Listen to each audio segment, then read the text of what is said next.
Assalamu alaikum wa rahmatullahi wa barakatuh.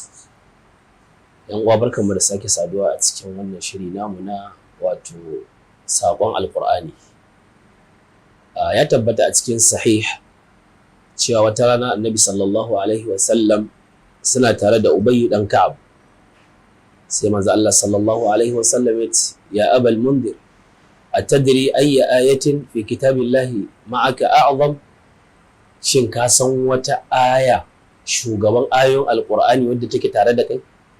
Sai Ubay ya ce, Allahu wa rasuluhu a'lam. Sai manzo Allah ya ce, ya Abal Mundir, kamar ya ce a'a ka tuna, ka san wata aya wadda take tare da kai ka haddace ta, ita ce shugaban ayoyin Alƙur'ani, ita ce mafi girman aya a cikin Alƙur'ani? Sai Ubay dan Ka'ab ya ce, Allahu la ilaha illahu.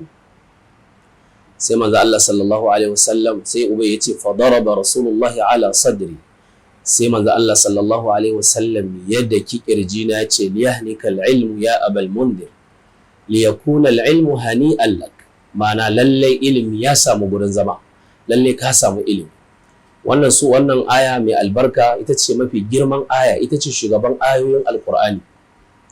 Saboda me ta zama shugaban ayoyin Alƙur'ani? Malamai sun ce an ambaci sunan Allah a cikin ayatul kursiyu sau 18.